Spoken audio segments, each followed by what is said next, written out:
Вся система энергетики Кыргызстана работает в штатном режиме, повода для паники нет. Об этом заявил министр энергетики и промышленности страны Доскул Бекмурзаев в ходе пресс-тура для журналистов по Токтагульскому водохранилищу.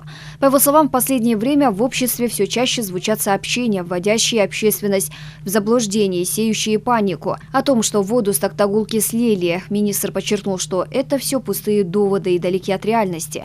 Никакого слива воды нет и не было. Согласно правительственному соглашению между Кыргызстаном и Казахстаном, в виде товарообмена есть возврат электроэнергии. Для того, чтобы выработать электроэнергию, необходима вода. До этого в кризисный период мы брали электроэнергию у соседей в зимний период. Такая тенденция будет продолжаться примерно в течение 3 лет.